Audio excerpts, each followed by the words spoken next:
आज हामीले यो भिडियोमा हेर्छौं PoE 2 in 2 out merger and splitter यो डिभाइसको कनेक्सन कसरी गर्ने, यसलाई युज कसरी गर्ने। यसको मेन काम भनेको एउटा Cat6 केबलबाट दुईटा IP क्यामेरा चलाउने हो। यसको सेटमा यो दुईटा डिभाइस आउँछ। यसको कनेक्सन कसरी गर्ने, यसको यो जुन दुईटा पोर्ट छ यो चाहिँ PoE स्विचको पोर्ट 1 र पोर्ट 2 मा यो हाल्दिने अनि त्यसपछि यहाँबाट एउटा Cat6 केबल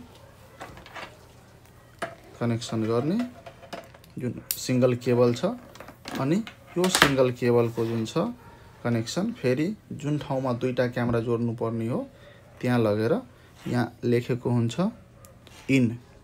यहाँ हेर्न सक्नुहुन्छ इन भनेको PoE स्विचबाट आएको जुन सिंगल तार छ त्यो चाहिँ यो इनमा गर्ने अनि आउट जुन छ आउट 1 र आउट 2 भनेको छ यहाँ दुईटा आउट छ।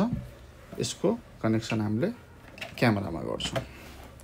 एउटा क्यामेराको कनेक्सन आउट Y मा अनि एउटा कनेक्सन अर्को आउटमा भनेपछि क्यामेराको दुईटा कनेक्सन यहाँ हुन्छ, इनपुट यहाँ हुन्छ अनि यतापट्टि जुन छ PoE स्विचको पोर्ट 1 मा एउटा जान्छ, पोर्ट 2 मा अर्को जान्छ अनि हामीले यसरी एउटा सिंगल Cat6 केबल युज गरेर अनि दुईटा क्यामेरा चलाउन सक्छौं।